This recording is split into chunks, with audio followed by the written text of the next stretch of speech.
The 10-minute rule. Have you ever heard of that?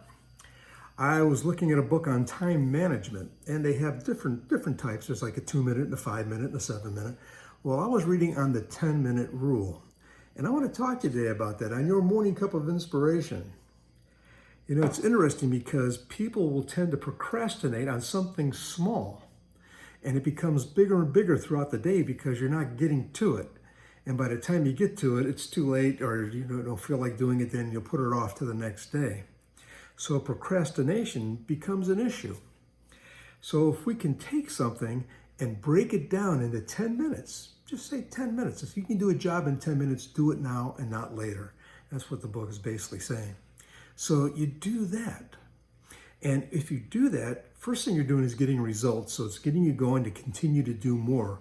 And you want to go out and do more then because you have broken it down and you're starting to see different things. If you put it together throughout the day, you're going to get more and more and more accomplished, and you're going to feel more successful about it. And it's going to set you off in a better attitude and a better light as well. So small assignments is most vulnerable to get buried throughout the day if it's not addressed right away, because you always say, well, I can do that later.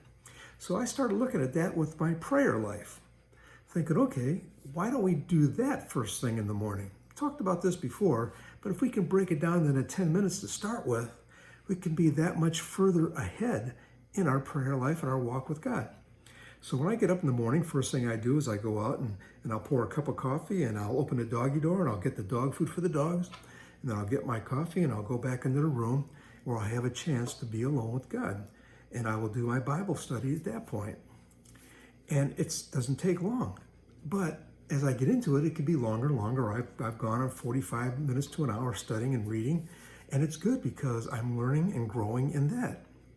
Now in Proverbs 13:4, I read, the soul of a sluggard craves and gets nothing, while the soul of the diligent is richly supplied.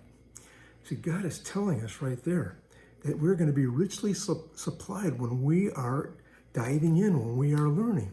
This gives us a chance to, even 10 minutes, gives us a chance to read a verse, maybe a chapter, gives us a chance to think about it and meditate on it and to pray about it.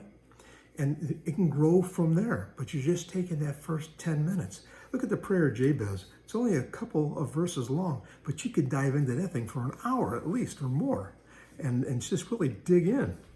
Hebrews 12:11 says, for the moment all discipline seems painful rather than unpleasant, but later it yields the peaceful fruit of righteousness to those who have been trained by it. Study the word, listen to it. What's it telling you? Pray about it. Ask God what it means for you in the scripture that you're reading. And I'll leave you with this. I've heard it before, 2 Timothy 3:16 and 17. All scripture is breathed out by God and profitable for teaching, for reproof, for correction, and for training in righteousness, that the man of God may be competent, equipped for every good work. The more we read, the more we study, the more we learn, the more we are to be competent, and we'll be better equipped for every good work that the Lord has for us. God bless you. I hope that inspires you and encourages you today. I'm tongue-tied. Have a wonderful day, and I look forward to seeing you again for another morning cup of inspiration. God bless you.